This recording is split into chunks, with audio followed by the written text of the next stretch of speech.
ఒక వివాహిత మొహం పైన పెట్రోల్ పోసి నిప్పంటించిన దారుణ ఘటన విశాఖపట్నంలో చోటు చేసుకుంది. డీటెయిల్స్లోకి వెళ్తే భీమిలిలో ఒక వివాహిత దారుణ హత్యకు గురైంది. వెంకటలక్ష్మి అటువంటి ఆ మహిళ మొహం పైన పెట్రోల్ పోసి నిప్పంటించారు సహచర ఉద్యోగి క్రాంతికుమార్. అయితే వెంకటలక్ష్మితో కలిసి దివీస్ కంపెనీలో పనిచేస్తున్నాడు క్రాంతికుమార్. వివాహితర సంబంధమే ఈ హత్యకు కారణమని తెలుస్తోంది. అయితే హత్యకు పెద్ద ఎత్తున ముందు నుంచి కూడా ప్లాన్ వేశాడు ఈ క్రాంతికుమార్ అంటే కూడా తెలుస్తోంది. ముఖ్యంగా విచారణ చేపట్టిన భీమిలి పోలీసులకి విస్తుపోయే విషయాలు బయటపడ్డాయి. ఇక్కడ చూడండి, కనిపిస్తున్న ఈ ఫోటోలో కనిపించే ఆవిడే వెంకటలక్ష్మి. దివీస్ కంపెనీలో పనిచేస్తోంది. సహచర ఉద్యోగి క్రాంతి కుమార్ ఈ యొక్క దారుణ హత్యకి పాల్పడ్డాడు.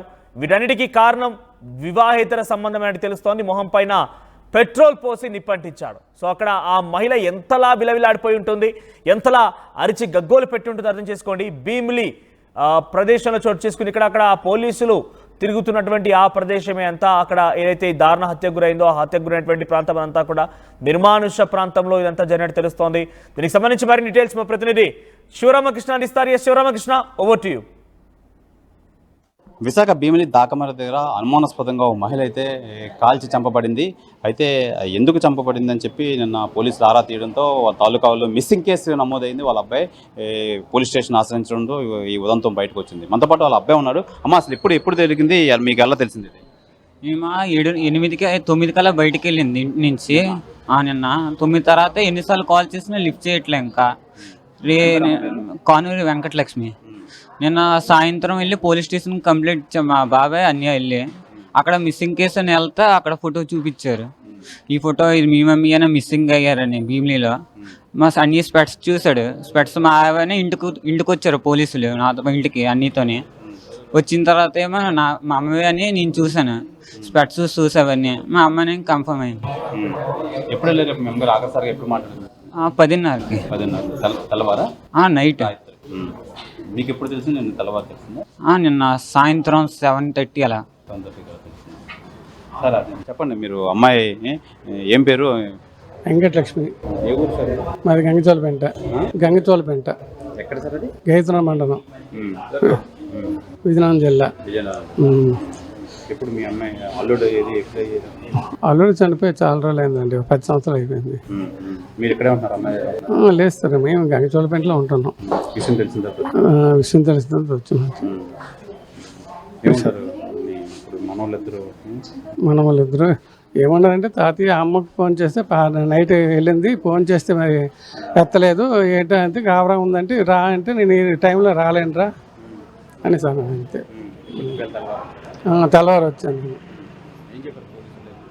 నాకైతే ఏం చెప్పలేదండి, ఎవరిని కలవలేదు కదా, నేను తెల్లవారు వచ్చాను. నేనైతే ఎవరిని కలవలేదు. ఏమవుతారండి మీరేమవుతారు? నాకు చనిపోయిన ఆవిడ కూతురు అవుతుందండి. ఏంటి అదే రాత్రి మా అబ్బాయిని మా కోళ్ళు వీళ్ళు ముగ్గురు కలిపి వెళ్ళారండి. వెళ్ళిన తర్వాత పోలీస్ కంప్లైంట్ ఇచ్చారు. ఇవ్వగానే తెలిసిందనమాట. తెలియడం వల్ల అప్పుడు ఆ వార్తను మాకు తెలిసింది. నేను రాత్రి 9ంటికి వెళ్ళి వచ్చానండి ఇంటికి. వచ్చిన తర్వాత తెలిసిందండి. అంతే, ఇలా జరిగింది. అప్పుడు మా అన్నయ్యకి ఫోన్ చేశాను. ఫోన్ చేస్తే అతను కూడా. అయితే మనతో పాటు వాళ్ళ అబ్బాయి అయితే ఉన్నారు. అమ్మ, మీ ఇంట్లో ఎవరెవరు ఉంటారు, ఏంటి అసలు? మీ ఇంట్లో ముగ్గురు ఉంటాం, అన్య నేను అమ్మ. అంతే. ఏం చదువుతున్నాడు? అన్నీ ఇప్పుడు డిగ్రీ ఫస్ట్ ఇయర్.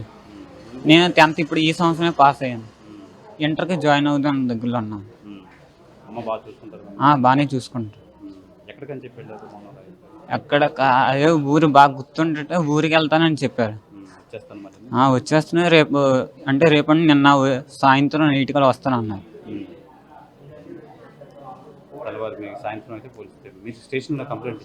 మేము వెళ్ళి స్టేషన్ దగ్గర కంప్లైంట్ ఇచ్చాం, మిస్సింగ్ కేసు అని. అలా ఫోటో చూపించారు, అన్నీ గుర్తుపెట్టాడు. నాకు చూపిస్తే మా అమ్మని క్లారిఫై అయిపోయింది. అమ్మ స్పెట్స్, చెప్పులు, పట్టీలు అంతే. అంటే మొన్న నైట్ వెళ్ళినప్పుడు లాస్ట్ కాల్ ఏమో క్రాంతికుమార్ అని మా ఇంటి పక్కన 4 years బ్యాక్ ఉంటారు. వాళ్ళకి ఫోన్ చేసింది నన్ను అక్కడ వరకు దిగబెట్టాలని. అంతే, అక్కడితో వాళ్ళతోనే లాస్ట్ కాల్. రైల్వే స్టేషన్ వరకు అంతే. అక్కడ అంతేనా, వాళ్ళతో వాళ్ళప్పుడే లాస్ట్ కాల్ వాళ్ళతోనే. దాని తర్వాత నేను 10కి ఫోన్ చేశాను, ఎక్కడున్నావా అమ్మ అని. తర్వాత ఫోన్ చేస్తే లిఫ్ట్ చేయలే. 10:30కి లిఫ్ట్ చేసింది, మళ్ళీ ఫోన్ చేసింది తిరిగి. ఎక్కడున్నావు అడిగితే బస్సులో ఉన్నాను, వెళ్తున్నాను అన్నది. అంతే, ఇంకా అప్పటితో ఇంకా నేను పడుకునిపోయాను ఇంకా అన్నీ నేను 10:30కి. అంతే, ఇంకా 7:30కి మార్నింగ్ లెగిస్తాను కాలేజ్కి వెళ్ళాలో వద్దని. ఫోన్ చేస్తే అంతకీ ఇంక లిఫ్ట్ చేయట్లే. 3 వరకు రింగ్ అయ్యేందుకు లిఫ్ట్ చేయట్లే. 3 నుంచి ఇంక స్విచ్ ఆఫ్ అని వస్తుంది. అనుమానం అంటే ఎట్లే మాకు తెలియదు, అనుమానం అంటే ఎట్లేదు.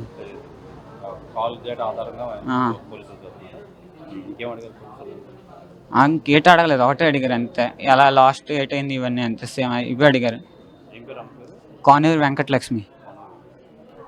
ఇది కానూరు వెంకటలక్ష్మి ఈ మారికవలస, విశాఖ మధురవాడ వద్ద మారికవలస అయితే 2 కొడుకులతో అయితే ఉన్నారు. పెద్ద కొడుకు డిగ్రీ చదువుతున్నారు, చిన్న కొడుకు ఇంటర్ కంప్లీట్ చేయడం అయితే జరిగింది. అయితే మొన్న రాత్రి అయితే 10:30కి ఈ వేరే ఊరు వెళ్తున్నానని చెప్పడంతో వెళ్ళారంటే రేపు తెల్లవారు వస్తానని చెప్పి. అప్పటి నుంచి తన ఫోన్ అయితే రింగ్ అవుతుంది కానీ ఫోన్ ఎత్తట్లేదు.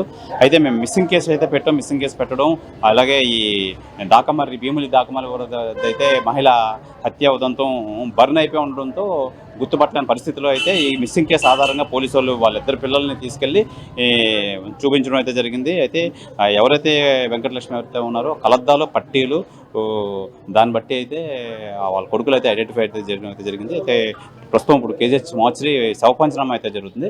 దీని ఫర్దర్ ఇన్వెస్టిగేషన్ అవుతుంది. అయిన తర్వాత ఈ విషయం వెల్లడిస్తామని చెప్పి పోలీసులు అయితే తెలియజేస్తున్నారు. భీమిలిలో మరణించిన వివాహిత అనుమానాస్పద మృతి కింద అయితే పోలీసు అయితే కేసు అయితే నమోదు చేయడం అయితే జరిగింది. అయితే మనతో పాటు భీమిలి సిఐ తిరుమలరావు గారు ఉన్నారు. సార్, ఏం జరిగింది, ఎలాంటి ఇంట్రాగేషన్ అయితే అవుతుంది? అదేనండి, ఈ లేడీ నేను మీకు ఈ విషయం తెలిసింది కదా, ఈవిడొక లేఅవుట్లో అనుమానాస్పద, దానిపైన దర్యాప్తు చేస్తున్నాము. ఎవరైతే ఈవిడతో సన్నిహితంగా ఉంటున్నారు అనేటువంటి కోణంలో ఈ హత్య ఎలా జరగడానికి రీజన్ ఏంటనేటువంటిది, ఎవరు కారకులు అనేటువంటి దానిలో అటువంటి వారిని అందరినీ కూడా విచారిస్తున్నాము. విచారించి ఎవరైతే దీనికి కారకులు వాళ్ళ మీద తగిన చర్యలు తీసుకుంటాం. అది మనకి చెప్పలేము. అదే అనుమానం ఎవరైతే ఉందో వాళ్ళకి దగ్గరికి ఈవిడతో ఎవరైతే క్లోజ్గా ఉంటున్నారో ఆ రకమైనటువంటి సంబంధం దగ్గర ఉన్న వాళ్ళందరినీ కూడా విచారిస్తున్నాం. ఉత్తరాల పేరు కానూరు వెంకటలక్ష్మి. మీకు ఎటువంటి సమాచారం రావడంతో మీరు స్పాట్కి వెళ్ళడం జరిగింది? అదే అక్కడ ఉన్నటువంటి లోకల్స్ చూసి మనకు సమాచారం ఇచ్చిన దాని మీద.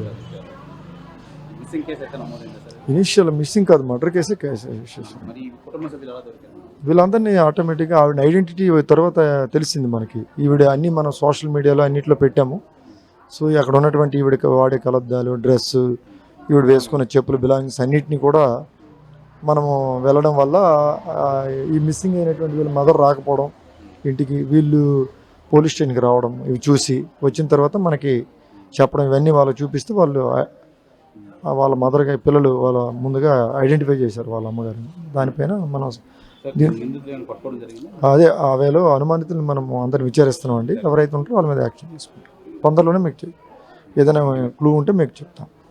ఇది ప్రధానంగా అయితే ఎవరైతే మీద అయితే అనుమానం ఉన్నారో అనుమానితులను అందరినీ అయితే అది విచారిస్తున్నాము. అయితే ఈ కాల్ డేటా ఏదైతే ఉందో ఆవిడ ఆఖరిసారిగా ఎవరు మాట్లాడారు, లేదంటే కుటుంబ సభ్యులు విచారించి ఎవరి మీద అయితే అనుమానం ఉందో వాళ్ళందరినీ అదుపులో తీసుకుని విచారిస్తున్నాం. పూర్తి వివరాలు అయితే మొత్తం ఇంట్రాగేషన్ పూర్తి అయ్యి కొలిక్కి వచ్చిన తర్వాత అయితే మేము తెలియజేస్తామని చెప్పి భీమిలి సిఐ తిరుమలరావు అయితే తెలియజేస్తున్నారు.